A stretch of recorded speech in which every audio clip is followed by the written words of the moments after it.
40 ಲಕ್ಷ ರೂಪಾಯಿ, 50 ಲಕ್ಷ ರೂಪಾಯಿ, 60 ಲಕ್ಷ ರೂಪಾಯಿ ಟ್ಯಾಕ್ಸ್ ಕಟ್ಟಿ ಅಂತ ಸೂಚಿಸಿದ್ದ ನೋಟಿಸ್ ಕಂಡು ಕಂಗಾಲಾಗಿದ್ದ ಚಿಲ್ಲರೆ ಅಂಗಡಿ ವ್ಯಾಪಾರಿಗಳಿಗೆ ರಾಜ್ಯ ಸರ್ಕಾರ ರಿಲೀಫ್ ನೀಡಿದೆ. ಇದೇ ಜುಲೈ 25ರಂದು ವ್ಯಾಪಾರ ಬಂದ್ ಮಾಡಿ ಬೀದಿಗಿಳಿದು ಹೋರಾಡಲು ಸಜ್ಜಾಗಿದ್ದ ವ್ಯಾಪಾರಿಗಳ ಜೊತೆ ಸಿಎಂ ಸಿದ್ದರಾಮಯ್ಯ ಸಭೆ ನಡೆಸಿದ್ದಾರೆ. 20ಕ್ಕೂ ಹೆಚ್ಚು ಸಂಘಟನೆಗಳ ಮುಖಂಡರು ಭಾಗಿಯಾಗಿದ್ದ ಸಭೆಯಲ್ಲಿ ವಿನಾಯಿತಿ ಇರುವವರಿಂದ ತೆರಿಗೆ ವಸೂಲಾತಿ ಮಾಡಲ್ಲ ಅಂತ ರಿಲೀಫ್ ನೀಡಿದ್ದಾರೆ. ಫ್ರೀಡಂ ಪಾರ್ಕ್ನಲ್ಲಿ ಹಮ್ಮಿಕೊಂಡಿರ್ತಕ್ಕಂಥ ಪ್ರತಿಭಟನೆಯನ್ನು ವಾಪಸ್ ತಗೋಬೇಕು ಅಂತ ಹೇಳಿದ್ದೇನೆ. ಅವರು ವಾಪಸ್ ತಗೊಳ್ತೀವಿ ಅಂತ ಹೇಳಿದ್ದಾರೆ. ಇವತ್ತಿನ ಮೀಟಿಂಗಲ್ಲಿ ಒಪ್ಕೊಂಡಿದ್ದಾರೆ. 3 ವರ್ಷದ್ದು ಅರಿಯರ್ಸ್ ಇಲ್ಲ, ಅದನ್ನು ಪರ್ಸ್ಯೂ ಮಾಡಲ್ಲ ಅಂತ ಹೇಳಿದ್ದೀವಿ. 3ನೇದು ಸಹಾಯವಾಣಿ ಮಾಡ್ತೀವಿ ಅಂತ ಹೇಳಿದ್ದೀವಿ. 4ನೇದು ಎಕ್ಸೆಂಪ್ಟೆಡ್ ಗೂಡ್ಸ್ಗೆ ರಿಜಿಸ್ಟ್ರೇಷನ್ ಆಗಬೇಕಾಗಿಲ್ಲ ಅಂತ ಹೇಳಿದ್ದೀವಿ. ಸೊ ಇದಕ್ಕೆಲ್ಲ ಅವರು ಒಪ್ಕೊಂಡಿದ್ದಾರೆ. ಸಣ್ಣ ವ್ಯಾಪಾರಿಗಳು ಕರೆ ಕೊಟ್ಟಿದ್ದ ಬಂದನ್ನ ವಾಪಸ್ ಪಡೆದಿದ್ದಾರೆ ಅಂತ ಸಿಎಂ ಸಿದ್ದರಾಮಯ್ಯ ಘೋಷಿಸಿದ ಬೆನ್ನಲ್ಲೇ ಕಾರ್ಮಿಕ ಪರಿಷತ್ತಿನ ಅಧ್ಯಕ್ಷ ರವಿ ಶೆಟ್ಟಿ ಪ್ರತಿಕ್ರಿಯಿಸಿದ್ದಾರೆ. ಸರ್ಕಾರ ನಮ್ಮ ಮನವಿಯನ್ನ ಒಪ್ಪಿದ್ದಕ್ಕೆ ಅಭಿನಂದಿಸುತ್ತೇವೆ ಎಂದಿದ್ದಾರೆ. ನಿಮಗೆ ಜಯ ಸಿಕ್ಕಿದೆ, ನೀವು ಹೋರಾಟವನ್ನ ಹಿಂಪಡಿತೀವಿ ಅಂತ ಒಂದು ಸಂದೇಶವನ್ನ ಕೊಡಿ ಅಂತ ಹೇಳ್ತಾರೆ. ಆ ಉದ್ದೇಶದಿಂದ ಈಗ ಏನು ಕಪ್ಪು ಪಟ್ಟಿಯನ್ನ ಧರಿಸಿದ್ವಿ ನಾವು, ನಮ್ಮ ಮರಣ ಶಾಸನವಾಗಿತ್ತು ಅದು. ಆದ್ರಿಂದ ಈ ಕಪ್ಪು ಪಟ್ಟಿಯನ್ನ ತೆಗೆಯುವ ಮುಖಾಂತರವಾಗಿ ಸರ್ಕಾರವನ್ನ ಈ ವಿಷಯದಲ್ಲಿ ಸರ್ಕಾರವನ್ನ ಅಭಿನಂದಿಸುತ್ತೇವೆ. ಏನು ಸಿಎಂ ಸಭೆಯಲ್ಲಿ ಭಾಗಿಯಾಗಿದ್ದ ಚಿಕ್ಕಪೇಟೆ ಟ್ರೇಡರ್ಸ್ ವರ್ತಕರ ಸಂಘದ ಸದಸ್ಯ ಸಜ್ಜನ್ ಮೆಹ್ತಾ ಮಾತನಾಡಿದ್ದು, ನಮ್ಮ ಅಸೋಸಿಯೇಷನ್ ಪ್ರತಿಭಟನೆಯನ್ನ ವಾಪಸ್ ಪಡೆದಿದೆ ಎಂದಿದ್ದಾರೆ. ನಮ್ದು ಬ್ಯಾಂಗ್ಳೂರ್ದು ರೆವೆನ್ಯೂ ಹಾಲ್ ಆಗೋದು ನಮ್ದು ಬ್ಯಾಂಗ್ಳೂರ್ ಅವ್ರದ್ದು. ದಯವಿಟ್ಟು ಈ ತರ ನ್ಯೂಸ್ ಸರ್ಕ್ಯುಲೇಟ್ ಆಗಬಾರ್ದು. ಸಣ್ಣ ಪುಟ್ಟ ಟ್ರೇಡರ್ಸ್ ಅಸೋಸಿಯೇಷನ್ಗೆ ನೋಟಿಸ್ ಕೊಡಬಾರ್ದು ಆಯ್ತು. ನಾವು ಗೌರ್ಮೆಂಟ್ಗೆ ಒಂದೇ ಒಂದು ರಿಕ್ವೆಸ್ಟ್ ಮಾಡಿದ್ವಿ. ಇದಕ್ಕೂ ಮುನ್ನ ಕೆಲ ಕಾಂಡಿಮೆಂಟ್ಸ್ ಮತ್ತು ಚಿಲ್ಲರೆ ಅಂಗಡಿಗಳಲ್ಲಿ ಹಾಲು ಮೊಸರು ಮಾರಾಟ ಬಂದ್ ಮಾಡಿ ಕಪ್ಪು ಪಟ್ಟಿಯನ್ನ ಧರಿಸಿ ಪ್ರತಿಭಟನೆಗೆ ಚಾಲನೆಯನ್ನ ನೀಡಲಾಗಿತ್ತು. ಇದರಿಂದಾಗಿ ಹಲವೆಡೆ ಹಾಲು ಮೊಸರು ಸಿಗದೆ ಜನ ಪರದಾಡಿದ್ರು. Rowdy sheeter Shivaprakash alias Biklu Shiva ಕೊಲೆ ಪ್ರಕರಣದಲ್ಲಿ ಭಾರತೀನಗರ ಪೊಲೀಸರು ಬಿಜೆಪಿ ಶಾಸಕ ಭೈರ್ತಿ ಬಸವರಾಜರನ್ನ ಮತ್ತೊಮ್ಮೆ ವಿಚಾರಣೆ ನಡೆಸಿದ್ದಾರೆ. A1 ಆರೋಪಿ ಜಗ್ಗನ ಜೊತೆಗಿರೋ ನಂಟಿನ ಬಗ್ಗೆ ಭೈರ್ತಿ ಬಸವರಾಜರನ್ನ ತೀವ್ರ ವಿಚಾರಣೆಗೊಳಪಡಿಸಲಾಗಿದೆ.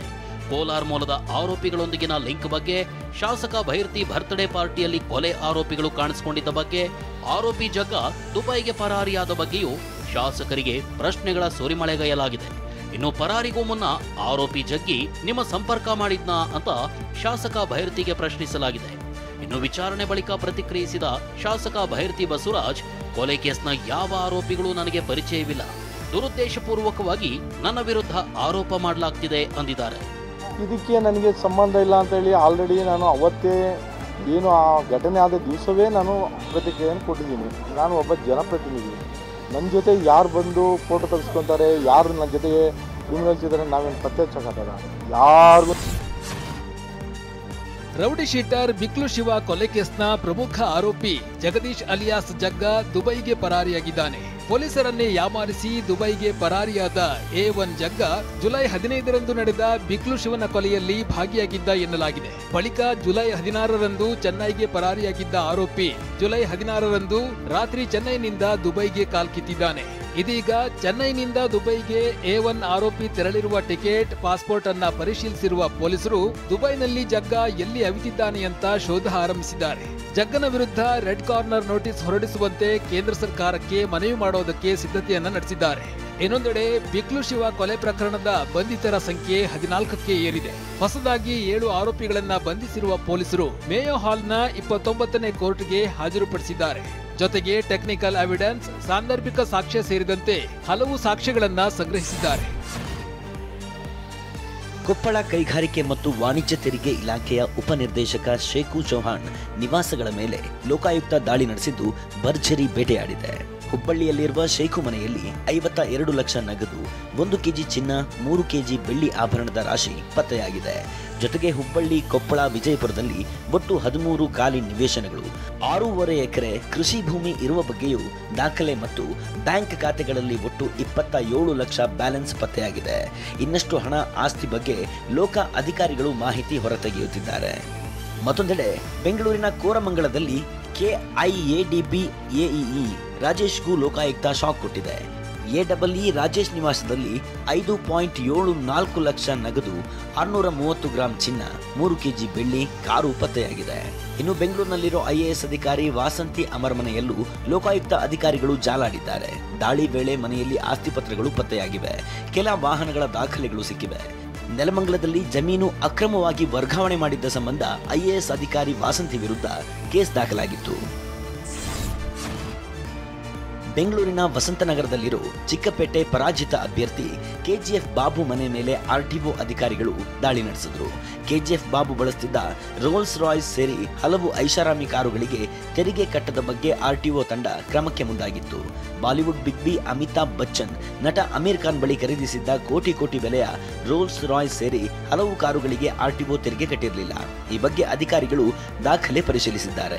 ಈ ವೇಳೆ ಕಾರುಗಳನ್ನು ಸೀಸ್ ಮಾಡದಂತೆ ಮನವಿ ಮಾಡಿಕೊಂಡ ಕೆಜಿಎಫ್ ಬಾಬು ಕೊನೆಗೆ ಅಮಿತಾಬ್ ಬಚ್ಚನ್ ಬಳಿ ಖರೀದಿಸಿದ್ದ ಕಾರಿಗೆ 18,53,000 ರೂಪಾಯಿ ಮತ್ತು ಅಮೀರ್ ಖಾನ್ ಬಳಿ ಖರೀದಿಸಿದ್ದ ಕಾರಿಗೆ 19,73,000 ರೂಪಾಯಿ ತೆರಿಗೆ ಪಾವತಿಸಿದ್ರು.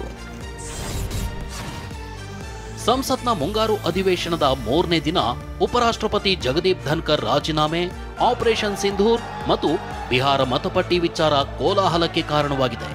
ವಿಪಕ್ಷಗಳು ಲೋಕಸಭೆ ಮತ್ತು ರಾಜ್ಯಸಭೆಯಲ್ಲಿ ಆಪರೇಷನ್ ಸಿಂಧೂರ್ ಬಗ್ಗೆ ಕೂಡಲೇ ಚರ್ಚೆಗೆ ಅವಕಾಶ ನೀಡಬೇಕು ಅಂತ ಪಟ್ಟು ಹಿಡಿದಿದ್ವು. ಇದರಿಂದ ಗದ್ದಲ ಉಂಟಾಗಿ 2 ಬಾರಿ ಕಲಾಪ ಮುಂದೂಡಿಕೆಯಾಯಿತು.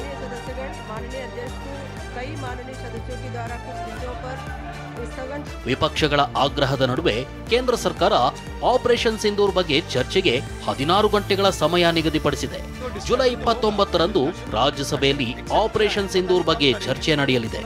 ಚರ್ಚೆ ವೇಳೆ ಪ್ರಧಾನಿ ಮೋದಿ, ಗೃಹ ಸಚಿವ ಅಮಿತ್ ಶಾ ಮತ್ತು ರಕ್ಷಣಾ ಸಚಿವ ರಾಜನಾಥ್ ಸಿಂಗ್ ಭಾಷಣ ಮಾಡೋ ಸಾಧ್ಯತೆ ಇದೆ. ಪಹಲ್ಗಾಮ್ನಲ್ಲಿ ನಡೆದ ಉಗ್ರರ ದಾಳಿಗೆ ಪ್ರತೀಕಾರವಾಗಿ ಕಳೆದ ಮೇನಲ್ಲಿ ಭಾರತೀಯ ಸೇನೆ ಆಪರೇಷನ್ ಸಿಂಧೂರ ಕಾರ್ಯಾಚರಣೆ ನಡೆಸಿತು. ಪಾಕಿಸ್ತಾನ ಮತ್ತು ಪಿಒಕೆಯಲ್ಲಿರುವ ಉಗ್ರರ ಅಡಗುತಾಣಗಳನ್ನು ಧ್ವಂಸಗೊಳಿಸಿತು.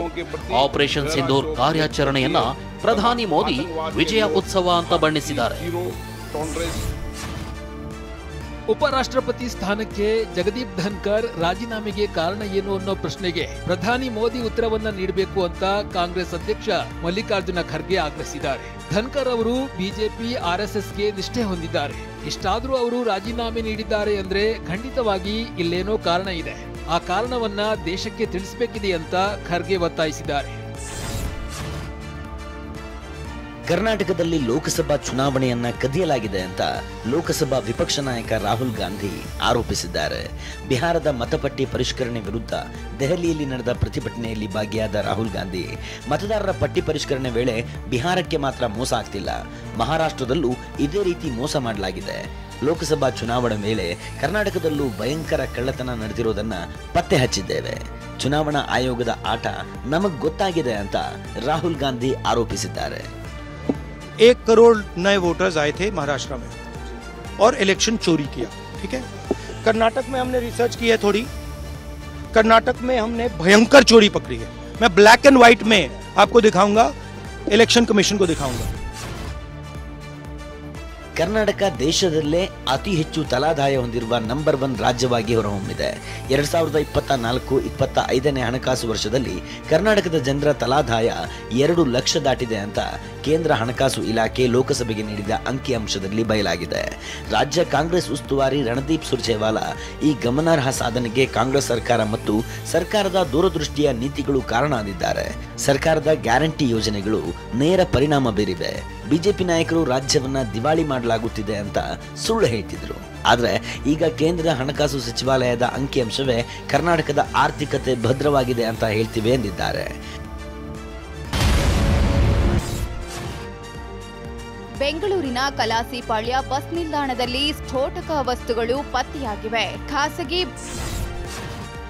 ವಿವಿಧ ಬೇಡಿಕೆಗಳ ಈಡೇರಿಕೆಗಾಗಿ ಸರ್ಕಾರದ ಬಾಗಿಲು ಬಡಿದು ಸುಸ್ತಾದ ಸಾರಿಗೆ ನೌಕರರು ಇದೀಗ ಸರ್ಕಾರಕ್ಕೆ ಡೆಡ್ ಲೈನ್ ಕೊಟ್ಟಿದ್ದಾರೆ. ಸರ್ಕಾರ ಮಾತುಕತೆ ನಡೆಸದೇ ಇದ್ರೆ ಆಗಸ್ಟ್ 5ರಿಂದ ಬಸ್ಗಳು ರಸ್ತೆಗೆ ಇಳಿಯಲ್ಲ ಅಂತ ಎಚ್ಚರಿಸಿದ್ದಾರೆ. ರೈತರಿಗೆ ಹೆಣ್ಣು ಸಿಕ್ತಿಲ್ಲ ಅಂತ ಯುವಕನೋರ್ವ TV9ಗೆ ವಿಶೇಷ ಮನವಿ ಮಾಡಿದ್ದಾನೆ. ದಾವಣಗೆರೆಯ ಹಳೇಬಾತಿ ಗ್ರಾಮದ ಷಣ್ಮುಖ SH ಎಂಬ ಯುವಕ ರೈತರಿಗೆ ಹೆಣ್ಣು ಕೊಡದೇ ಇದ್ದಿದ್ರಿಂದ ಯುವ ರೈತರು ಆತ್ಮಹತ್ಯೆ ಮಾಡಿಕೊಳ್ತಿದ್ದಾರೆ. ಇದಕ್ಕೆ ಸರ್ಕಾರ ರೈತರ ಮಕ್ಕಳಿಗೆ ಹೆಣ್ಣು ಸಿಗುವಂತಹ ಯೋಜನೆಯನ್ನ ಮಾಡಬೇಕು ಅಂತ TV9ಗೆ ಪತ್ರ ಬರೆದು ಮನವಿಯನ್ನ ಮಾಡಿದ್ದಾನೆ. ರೈಲಿನಲ್ಲಿ ಬರೋಬ್ಬರಿ 1,80,00,000 ಹಣವನ್ನ ಹೊತ್ತು ಸಾಗುತ್ತಿದ್ದ ಯುವಕನನ್ನ ಉತ್ತರ ಪ್ರದೇಶ ಪೊಲೀಸರು ಬಂಧಿಸಿದ್ದಾರೆ. ಬಿಹಾರ ವಿಧಾನಸಭಾ ಚುನಾವಣೆ ಹಿನ್ನೆಲೆ ಹಣ ಸಾಗಿಸುತ್ತಿರುವವರ ಬಗ್ಗೆ ಅನುಮಾನ ವ್ಯಕ್ತಪಡಿಸಲಾಗಿದೆ. ರೇಣುಕಾಸ್ವಾಮಿ ಕೊಲೆ ಪ್ರಕರಣದಲ್ಲಿ ದರ್ಶನ್ ಸೇರಿ 7 ಆರೋಪಿಗಳ ಭವಿಷ್ಯ ಗುರುವಾರವೇ ನಿರ್ಧಾರವಾಗುವ ಸಾಧ್ಯತೆ ಇದೆ. ಸುಪ್ರೀಂ ಕೋರ್ಟ್ ಕೇಸನ್ನು ಸಂಪೂರ್ಣವಾಗಿ ಪಡೆದುಕೊಂಡಿದೆ. ಬುಧವಾರ ದೇಶೀಯ ಷೇರು ಮಾರುಕಟ್ಟೆಯಲ್ಲಿ ಭಾರೀ ಏರಿಕೆ ಕಂಡುಬಂದಿದೆ. ಬುಧವಾರ ಸೆನ್ಸೆಕ್ಸ್ 539 ಅಂಕ ಏರಿಕೆಯಾಗಿದ್ದು 8272.64ಕ್ಕೆ ದಿನದ ವಹಿವಾಟು ಮುಕ್ತಾಯಗೊಳಿಸಿತು. ನಿಫ್ಟಿ 159 ಅಂಕ ಏರಿಕೆಯಾಗಿ 25,219.90ಗೆ ಏರಿಕೆ ಕಂಡಿದೆ. ಬೆಂಗಳೂರಿನಲ್ಲಿ 22 ಕ್ಯಾರೆಟ್ನ 1 ಗ್ರಾಂ ಚಿನ್ನದ ದರ ನಿನ್ನೆ 9,185 ಇತ್ತು.